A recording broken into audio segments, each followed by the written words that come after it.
Hey, Dave here at Tombstone Tech, and in this video I want to talk about lighting your haunt. One of the great things about lighting is that it's an easy way to decorate a large area. If you have a large patch of yard or side of the house or something and it needs something, you don't know what to do with it, one thing that you can do that's really easy and gets a lot of bang for your buck is to light it interestingly. Generally, lighting has four purposes. One, illuminate things, make it so that you can see things. Another function of lighting is directing your audience's focus at what you want them to look at. There's also lighting for effects like lightning or fire. And maybe one of the most important things that you can do with lighting is create a mood. Let's look at these things one at a time. Generally, haunts are thought of as being kind of dark and scary, but that's not always true. If you have a haunt that is a circus theme, with creepy clowns and so forth, you would light that differently. That would be lit more brightly and garishly. Either way, lighting allows your audience to see things, but it can also allow things to be concealed. Things that you don't light up are hidden. If your audio and video controls need to be near the show, the part of the haunt that people are looking at, well, then you probably don't want to light them up, and keeping them in shadow can keep them hidden from the audience. If you have animatronics, think about how to light your animatronics. For example, if you have something that pops out at people, you might have it sitting in the shadows and have it pop into a beam of light where they can see it. It'll make the effect a lot more startling. Lighting can also direct your audience's attention.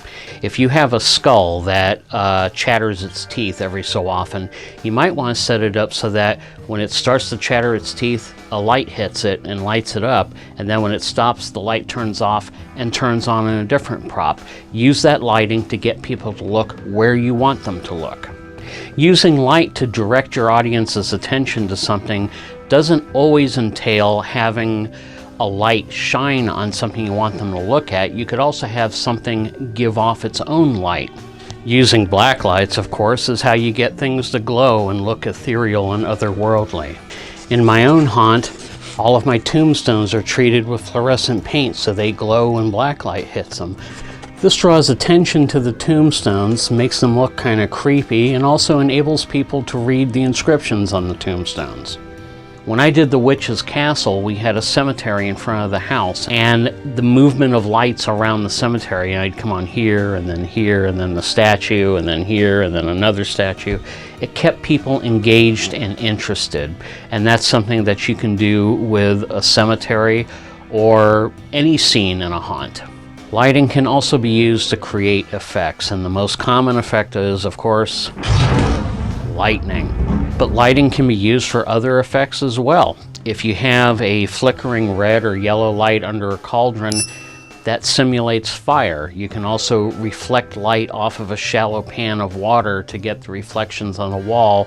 If you're doing a swamp, you might want water reflecting off of something. One of my favorite lighting effects is when you take one of those lasers that you use at Christmas to put a bunch of red and green dots on your house to look like little lights. If you shine those lasers towards the audience and have fog in the room, it creates this kind of vortex effect. It's a really interesting effect. One of the most important things that you can do with lighting is you can create mood. Dark and shadowy lighting can put your audience ill at ease and creates a mood of mystery and eeriness.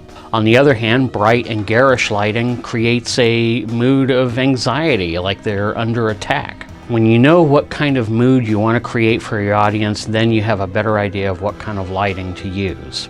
But it's not just being lit up. One of the more important aspects of using lighting for mood is the color of the lighting. Cool colors like blues and greens create an atmosphere of insecurity and wariness. Warm colors feel more threatening and aggressive. The angle of the light is also important. Light coming from above looks pretty natural even in a dark room, but if you're telling a story around the campfire about ghosts and so forth, the light comes down here. Why is that? Well, because light coming from below doesn't look natural to us, and also the shadows kind of create almost a skull or mask-like appearance on your face. Things that are edge lit are also kind of off-putting and mysterious because they're hiding something. What's being concealed by the light? So you can create mood with the angle of the lights. The other thing that's important with lighting is to use shadows to create mood.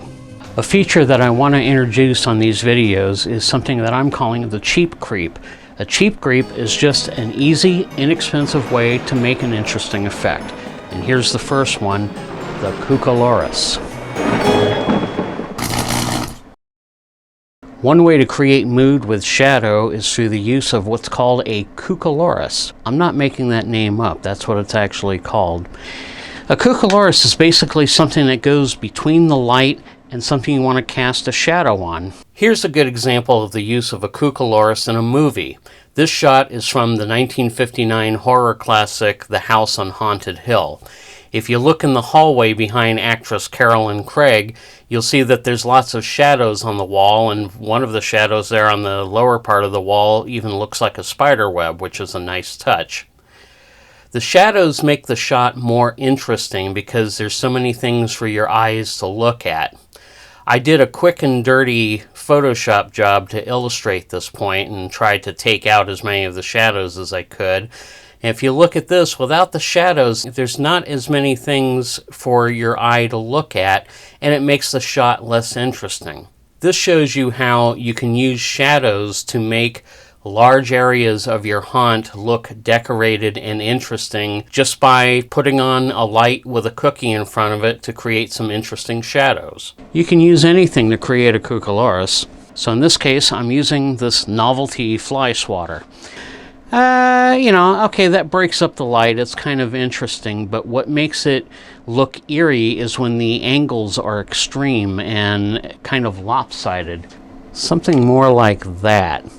That'd be kind of cool looking on the side of a house. It's a baby gate.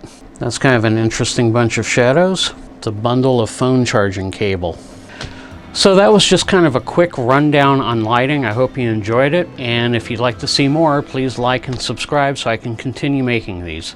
Thanks.